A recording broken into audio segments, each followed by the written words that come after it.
Assalamualaikum warahmatullahi wabarakatuh. Gimana teman-teman kabarnya? Sehat selalu ya untuk kita semua. Gue harap kalian semua dalam keadaan sehat walafiat meskipun sedang lagi diuji dengan keadaan yang berat banget. Saking beratnya, jangankan dikasih kesempatan buat kerja, buat pulang ke rumah aja kita malah takut. Ya, bener nggak sih? Yaitu karena kalian sedang terjerat di pinjaman online. Nah, di video ini gue mau bahas sesuatu yang penting banget nih, yaitu kesalahan fatal OJK, Otoritas Jasa Keuangan, yang bikin banyak dari kalian terjebak pinjol lebih dari 3 aplikasi. Lu pasti pernah dengar kan, gue bilang satu orang cuma boleh pinjam di 3 aplikasi. Gue udah banyak bikin video seperti itu. Nah, ini bukan pertanyaan gue ya, tapi itu aturan dari OJK sendiri. Di POJK nomor 19 tahun 2023, yang jelas-jelas bilang satu orang hanya boleh pinjam di 3 aplikasi. Dan gue kasih tahu lagi, ini bukan karangan gue, tapi ada di dalam POJK itu. Tujuannya OJK bikin aturan ini adalah buat memitigasi risiko gagal bayar. Biar lu nggak keteteran bayar cicilan. Ya, biar lu juga ada batasan. Kalau pinjol nggak ada batasan, orang-orang nggak bakal sanggup balikin dana pinjaman itu. Jadi kalau ada yang bilang, Bang, lu bilang satu orang cuma boleh 3 pinjam di aplikasi. Nah, sekali lagi, ini bukan statement gua, tapi ini aturan. Nah, di dalam POJK itu, banyak aturan lain yang penting.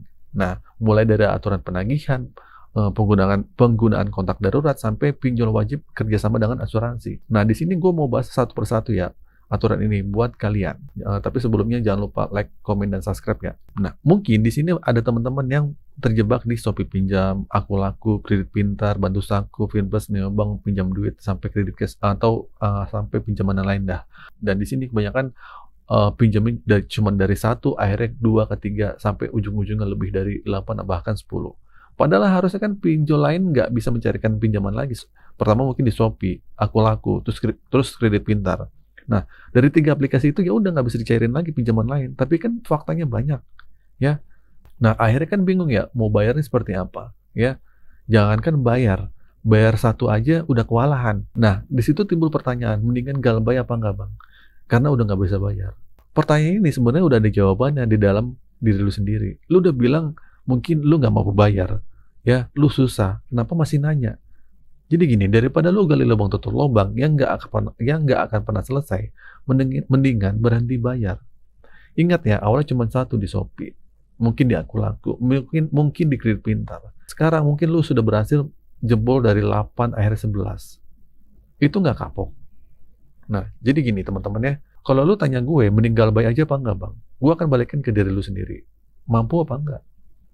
Kalau lu bilang, gue udah nyerah, Bang, gue udah nggak mampu, ya udah. Nggak ada satupun orang yang bisa maksa lu buat terus bayar. Gimana mau bayar kalau duitnya emang udah nggak ada? Mau nggak mau, suka nggak suka, lu harus berhenti gali lubang tutup lubang. Itu cuma akan bikin lu makin sengsara dan nggak akan pernah menyelesaikan masalah. Lu bilang lu butuh edukasi, butuh motivasi biar bisa hidup lebih baik. Kalau lu emang udah nggak mampu dan nggak sanggup, mau nggak mau, suka nggak suka, galbay. Galbay adalah pilihan terbaik. Dan pada akhirnya hidup akan ngarahin lu ke sana.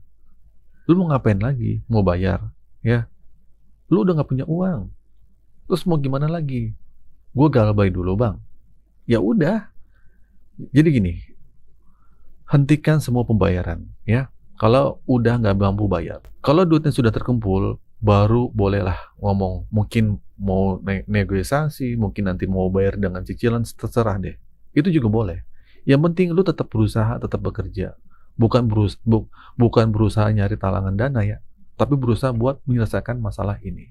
Nah, jadi gini, tujuan OJK membatasi pinjaman cuma di 3 aplikasi adalah supaya lu nggak ketidakmampuan balikin dana. Tapi pinjolnya nggak dengerin. Ya, akhirnya apa? Terbukti ada orang yang bisa cairin di 8 sampai 10 aplikasi, bahkan lebih. Dan itu nggak mampu bayar. 1 aplikasi aja lu udah kewalahan, apalagi lebih dari itu. Nah, siapa yang salah? Ada setengah kesalahan dari debiturnya yang tetap minjam, dan setengah kesalahan dari si krediturnya. Dan pertanyaannya, kenapa pinjol nggak patuhi aturan OJK? Harusnya kan mereka patuh, biar nggak jadi ketimpangan kayak gini. Si pinjol dapat untung, si debitur masih mampu bayar. Kan enak. Tapi karena mereka nggak peduli sama aturan OJK, jadi kayak gini. Siapa yang rugi? Pihak pinjol. Konsumen juga rugi. Karena udah ngabisin beberapa puluh juta sebelumnya, akhirnya galbay. Ya, ini aneh banget. Aturan OJK diterbitin, tapi pinjolnya nggak dengerin. Nah, OJK bilang pinjamlah di pinjol legal. Bunganya sudah jelas. tapi jelas tingginya. Penagihannya transparan katanya. Tapi nyatanya bunga pinjol lebih jelas tingginya dan penagihannya nggak usah lu tanya lagi dah. Lu jawab sendiri. Lu telat sehari aja udah gila dah. Katanya dilarang nagih dengan mengancam, mempermalukan, menyebarluaskan data. Tapi nyatanya apa? Itu semua terjadi. Dilarang nagih terus-menerus yang sifatnya mengganggu. Tapi dari pagi sampai sore, lu ditelepon terus. Penagihan cuma boleh dari jam 8 pagi sampai jam 8 malam. Tapi apa? Jam 11 malam masih ada yang ditagih. Ya, aneh kan? Oke, jadi gini teman-teman, kesimpulannya. Sebenarnya OJK punya orang nggak sih buat ngawasin ini? Kalau cuma bikin aturan, tapi aturan yang nggak diikutin, terus buat apa? OJK cuma nunggu momen viral aja.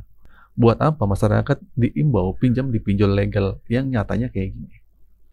Gue harap lu mikir baik-baik, jangan panik, jangan gali lubang tutup lubang, ya. Biarin ini jadi risiko pihak pinjol. Salah mereka sendiri, kenapa nggak patuh sama aturan OJK? Harusnya setelah lu pinjam di Shopee, Aku sama di Kredit Pintar, yang lain tuh nggak bisa mencarikan lagi. Tapi nyatanya mereka nggak peduli. Jadi nggak usah takut, itu bukan kesalahan lo, tapi kesalahan dari aplikasinya. Dan terakhir, gue kasih tahu lagi, satu-satunya yang bisa menyelamatkan lo dari semua ini adalah diri lo sendiri. Ya, semua akses yang ada di tangan lo, telepon lo, WhatsApp lo, email lo, itu semua teror itu ada di handphone lo. Jadi lo nggak perlu lagi cari solusi keluar, karena sumber masalahnya itu ada di tangan lo. Berhentilah gali lubang tutup lubang, karena itu cuma akan bikin hidup lo jadi hancur. Lebih baik berhenti bayar pinjol daripada gali lubang tutup lubang. Kalau lu masih galau, masih takut, ya stop deh.